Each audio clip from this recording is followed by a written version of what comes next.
हम विचलित क्यों रहते हैं। मैं अक्सर ये सोचता हूँ कि मुझे कहीं भी कुछ भी अच्छा क्यों नहीं लगता, मेरा मन हमेशा विचलित क्यों रहता है। इस पे मैंने बहुत ही ज़्यादा सोचा है, क्योंकि मैं ज़्यादातर सोचता ही रहता हूँ और मुझे लगता है कि मैं जो सोचता हूँ मुझे सही से समझ में नहीं आता। मैं हमेशा विचलित रहता हूँ, मैं क्या करना चाह रहा था और क्या कर रहा हूँ, इसके बारे में मुझे कुछ भी समझ में नहीं आता है। तो मैं खुद के समझाने के लिए अपने आप को सोचता हूँ कि मैं कैसे अपने आप को समझ सकूँ और समझा सकूँ। मैंने इस पे जो समझा या फिर मैंने अभी कहीं पे देखा, दूसरी जगह जो भी समझा, उससे मुझे यही समझ में आया है कि जब हम किसी चीज़ को पाने के लिए आकांक्षा रखते हैं, तभी हमें हमारा मन उस चीज़ के पाने के लिए हमारा मन हमें उत्साहित करता है, और उस चीज़ को जब हम पा लेते हैं तो हमें उस टाइम तो हमें उससे बहुत ही ज़्यादा अच्छा लगता है कि मैंने जो चाहा वो मुझे मिल गया। लेकिन ये हमेशा नहीं रहता, ये लॉन्ग टाइम के लिए नहीं रहता, ये शॉर्ट टाइम के लिए है। जो हमें प्लेज़र महसूस होता है वो सिर्फ़ शॉर्ट टाइम प्लेज़र है। लेकिन हम इसे लॉन्ग टाइम कैसे ले जा सकते हैं, इस पे मैंने सोचा और अलग-अलग जगहों से मैंने इसके बारे में जानने की कोशिश की। तो मुझे अभी तक जो समझ में आया है, वो यही समझ में आया कि जब हम अपनी इच्छाओं को उनसे कंपैरिज़न करने लगते हैं जो कि हमारे अभी शायद ना हो हमारे पास, या फिर हम अभी उन्हें ना पा रहे हों, लेकिन हम फिर भी उन इच्छाओं को प्रेरित करते हैं पाने के लिए। और जब वो हमें नहीं मिलती हैं, तब हम उनसे एक तरीके से बहुत ही ज़्यादा दुखी हो जाते हैं। तभी हमारा मन विचलित होता है और हम अपने आप में नहीं रह पाते हैं। हम जिस टाइम है उस टाइम नहीं रह पाते हैं। हमें प्रेज़ेंट में जीना ही हम भूल जाते हैं। क्या होता है प्रेज़ेंट, वो हम एक तरीके से भूल जाते हैं। हम ज़्यादातर कभी ना कभी पास्ट में रहेंगे या फिर फ्यूचर में रहेंगे।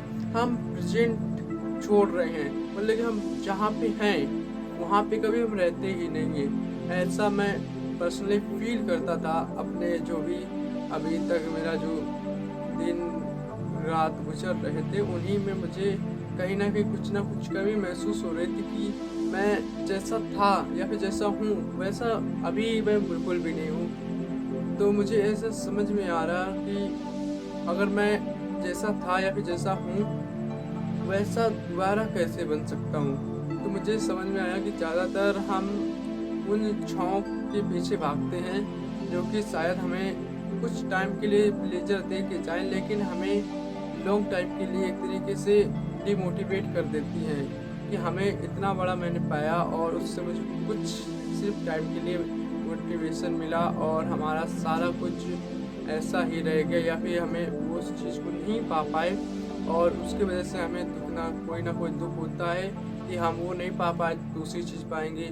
जब वो मिल जाती तब लगता है तीसरी पा जाएँगे, जब वो भी मिल जाए तब लगता है चौथी पा जाएँगे। मतलब कि हमारी इच्छाएँ कभी ख़त्म नहीं होती हैं, हमारी इच्छाएँ अनंत हैं। इन्हें हम कैसे कंट्रोल कर सकते हैं, इसके बारे में मैंने कुछ सोचा है। उसके बारे में मैंने यही सोचा है कि जब हम अपने आप को ये एहसास दिला देते हैं कि जो भी है वो सब कुछ मेरा है, जो नहीं है वो भी मेरा है, क्योंकि वो नहीं है इसीलिए तो मेरा है।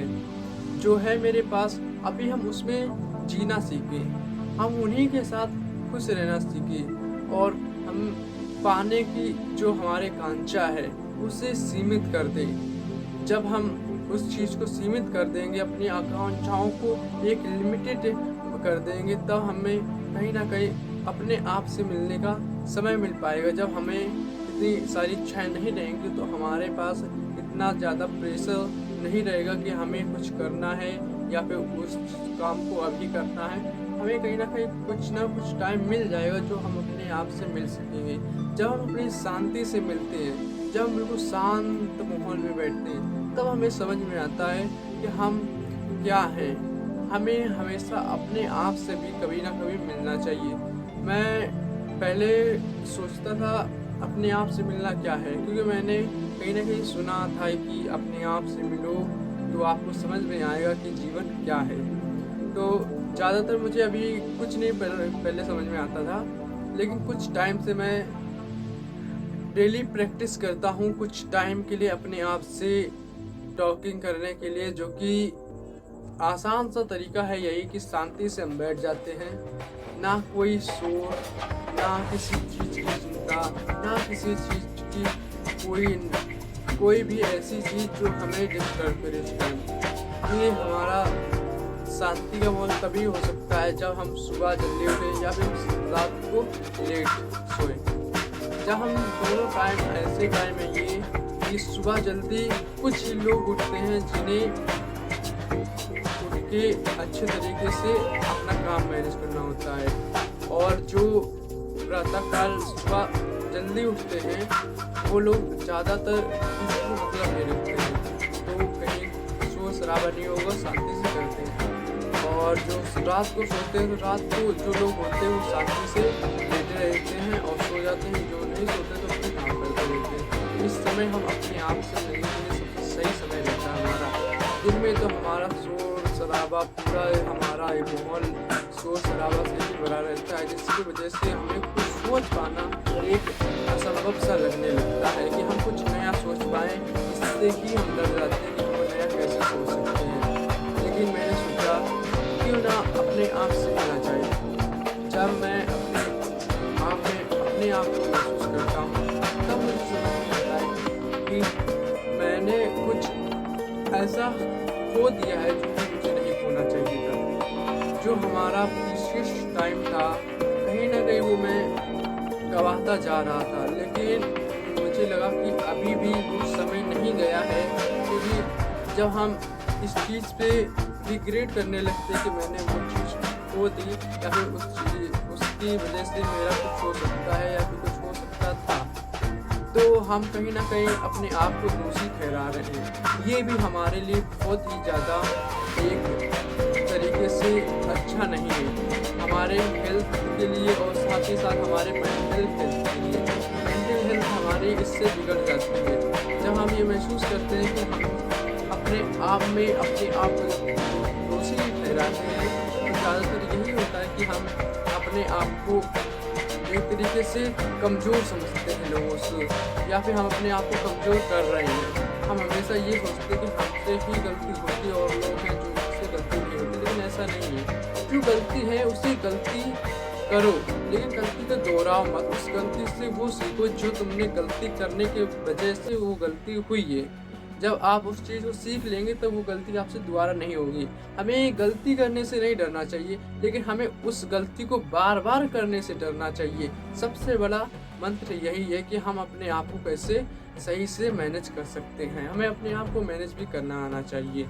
हमें हमेशा ये नहीं सोचते रहना चाहिए कि हम क्या कर सकते हैं। हमें ये भी सोचना चाहिए कि क्या मैं ऐसा कर सकता था या फिर क्या नहीं किया मैंने। हमें क्या नहीं पे भी ध्यान देना चाहिए और क्या किया है उस पर भी ध्यान देना चाहिए, और क्या कर सकते हैं इस पर भी ध्यान देना चाहिए। जब हम इन सारी चीज़ों पर ध्यान देंगे तब एक चीज़ जो हमारी सबसे अहम चीज़ निकल के आती है वो यही है कि हम इन सारी चीज़ों से कहीं ना कहीं एक ऐसा कॉम्बिनेशन बना लेते हैं जो कि हमारे कुछ ना कुछ एक्स्ट्रा ऑर्डिनरी बन के निकलता है, जो कि हमारे कहीं ना कहीं बहुत ही अच्छे तरीके से हेल्प कर सकता है। तो हमें हमेशा अपने आप में त्रुटि को ढूंढ के उसे सही करने की कोशिश करना चाहिए, ना कि उस त्रुटि को अपने आप को बताना चाहिए कि ये तुम्हारे पास त्रुटि है, तुम इसकी की वजह से बहुत ही ज़्यादा कमज़ोर हो, कुछ कर नहीं सकते हो। ऐसा नहीं करना चाहिए। हमें हमेशा अपने आप को प्रेरित करना चाहिए कि हम सिर्फ इस दुनिया के नहीं, इस पूरी ब्रह्मांड के एक लौते वो इंसान है जो हमारे जैसा दूसरा इंसान नहीं है। इंसान तो बहुत है लेकिन हमारे जैसा नहीं है। हम अपने आप में एक यूनिक पर्सन है। हमें हमेशा अपनी वैल्यू जाननी चाहिए। आज के लिए इतना ही, मिलते हैं नेक्स्ट वीडियो में।